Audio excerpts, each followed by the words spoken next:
One winter's day many years ago, a band of weary wanderers arrived at a small village on the edge of a large wood. They had been journeying for many days and they were hungry and tired. "At last," said their leader, a large friendly dog. "Warm fires, friendly faces, and a nice hot supper." "Yes," said another dog, "I'd give anything for a bowl of carrot soup right now." "Or a big hearty stew," said the leader, "with potato or pasta or rice." As they started to unpack their belongings for the night, however, they noticed that the village was very quiet and seemed empty. "Not many lights on at the windows," said one, "and there's no smoke from the chimneys." "There's no one about," added the leader. "I wonder what's wrong." They started to put up their tent. Before long, the door of one of the cottages opened and an old villager came out. "You'd best move on," he said. "It's been a long, hard winter and we have no food left. We cannot feed you tonight. We cannot even feed ourselves." One by one, the other villagers came out of their houses. "We're poor," said one. "And hungry," joined in another. "We cannot offer you food. Be on your way." "Don't you worry about that," said the leader. "We're going to have a hearty stone soup. There will be enough for you too, if you like." "I've never heard of stone soup," said the old villager. "Is it good?" "Good," said the leader. "It's the most delicious soup you will ever taste. It's hot, tasty and filling. All we need is some wood for the fire." "Well," answered the villagers, "we may have a little wood in return for a bowl of your most delicious stone soup." Before long, the wanderers had built a roaring fire from the wood the villagers had found for them. They put a large cooking pot on it, filled with water, and soon it was boiling busily. The villagers came out to stand around the fire and held out their hands. "It's good to be warm," they said. "What a good idea to put all our wood together."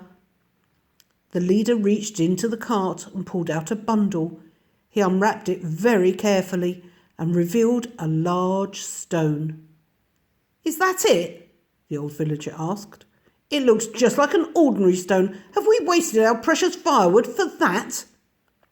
"This is no ordinary stone," said the leader. "It's a stone soup stone." And he dropped it into the boiling water. The cook dipped in a spoon and tasted the liquid. "Is it good?" the villagers asked him eagerly. "Not bad," he said, "but it needs a little salt." He turned to the leader.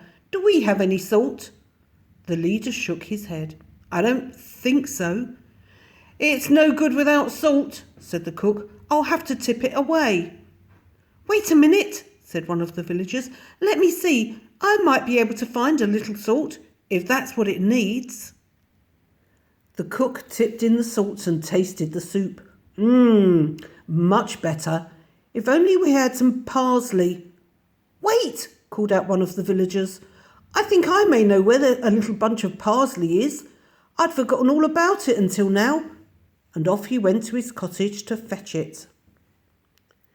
"I don't suppose anyone has any carrots, have they?" asked the cook. "It's very good with carrots." "Yes," a small voice called out. "My father has got some carrots hidden in the loft." "Does he have some pepper too?" asked the cook. "If he hasn't, I have," cried another. "I'll go and get it." Before long, all the villagers had remembered bits of food and seasoning to go in the soup. Only the old villager had refused to give anything to the meal, saying he had no food in his house at all. Everyone stood around the cooking pot and breathed in deeply. The soup smelled perfect. "Is it ready?" asked a small voice.